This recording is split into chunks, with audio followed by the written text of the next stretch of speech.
From the snowy mists of the far shiver peaks, the refugees came. They spoke through pained memories, still in shock over an army made of fire and iron.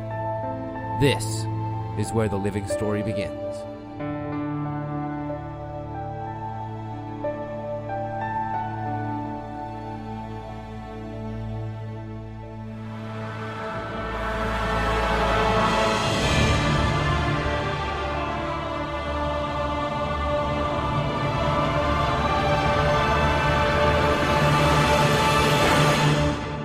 January 28th, 2013, marked the beginning of a series of content releases that would be called The Living Story, originally described as an expansion's worth of content to be rolled out over the coming months.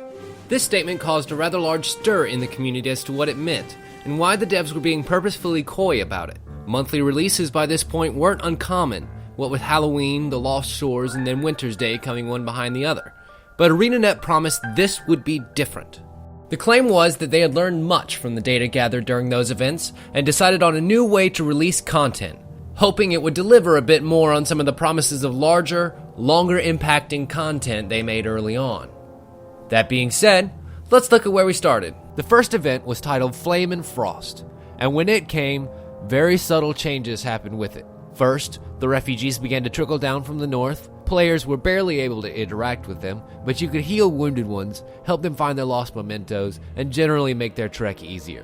The bigger change we began to see happening, however, was the use of these releases to tweak and improve the game at the same time. They added in their first new currency, called Laurels, as well as a new and reportedly final tier of armors called Ascended, which play a major role in surviving the Fractals of the Mists, a dungeon added in the Lost Shores back in November. Guesting and various other changes were made, but story-wise there really wasn't much to do. Arenanet were determined, however, to make this idea work, so the releases had to come quicker and had to include much more content. By the end of Flame and Frost, guild missions were added, World vs. World was given a major overhaul and given a progression system, new and custom PvP maps were added, and more weapons, armors, and backpack skins were added than any one player has characters to put them on. It did bring a new, albeit temporary, dungeon that will come back as a fractal, and introduced a few characters that will play a more central role in events to come. Rox, a char without a warband, and Brahm Airsun, son of, well, Airstagalkin, one of the members of Destiny's Edge,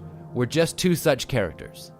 Rox was swept into the events by Ritlock Brimstone in order to secure a hatchery run by the Molten Alliance, the team made up of the Flame Legion and the Dredge. Brahm, on the other hand, was seeking help to retake his home village of Kragstad. After you aid in their separate missions, they decide to join forces, asking again for your help to take out the Molten Alliance for good.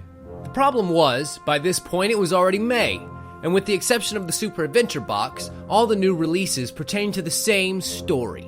And so Arenanet made a crucial decision. They expanded their Living Story team to 4 teams, running a rotating schedule, allowing each team time to prepare their next update while the rest take their turn showing what they have made. We began to see much more rapid releases of content, with The Secret of South Sun on May 14th, its conclusion coming 2 weeks later, the Dragon Bash and subsequent Sky Pirates of Tyria on June 11th and June 25th, during which the Sky Pirates invaded and assassinated one of the Lion's Arch City Council, and so on and so on and so on, with each story precipitating the events of the next, each adding in turn new story content, new major characters to follow, some permanent features, and a much quicker rollout of the slab of tweaks, updates, and changes you'd expect from a normal game's patch notes.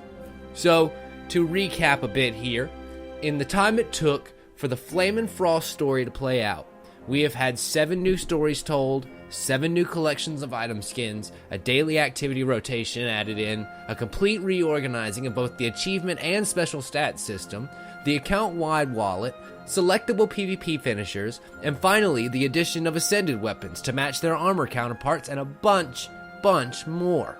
And to show that the game is changing, even the character select screen has been modified. And now we have the newest content releases, Tocatl Rising and Twilight Assault, where we begin to see the bigger changes to the world touted earlier. The Tocatl Rising update changed the mechanics of not only its titular character, Tocatl the Sunless, but a lot of the other world bosses as well, as Arenanet tries to make these experiences more fun and more rewarding to try and lure players back to more unpopulated areas. A Looking for Group tool was added, as well as changes to World vs. World that included the removal of the Hylek caps in favor of Ruins of Power that give you a Bloodlust buff. As for Twilight Assault, we see the return of Scarlet Briar, a villain introduced along the way, as she continues her attempt to cause mayhem in Tyria, for reasons that have yet to be explained. She has taken over a part of Twilight Arbor, and a new level 80 path has been added that is themed to her and her band of pirates as she taunts Kaith, speaking vaguely of a secret Kaith holds dear, but still never coming to face us herself, so in the end it's another fruitless mission. And so, with each new release coming, Tyria is slowly beginning to stir to life. But the living story isn't without its faults. Arenanet have claimed that there is currently no plans for a traditional expansion in terms of a boxed, separately purchased game a la Guild Wars 1. And because of the segmented nature of the living story, there have been complaints that the content released is neither substantial enough or well polished enough to justify the change.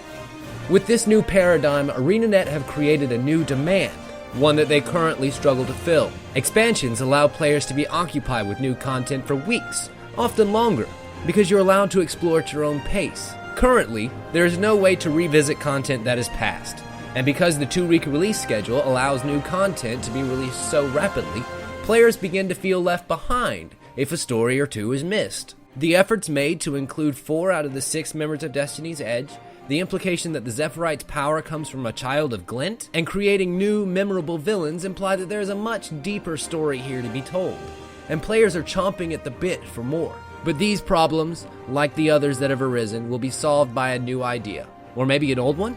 Either way, the development cycle rate and quality have both taken a sharp turn upwards in recent editions.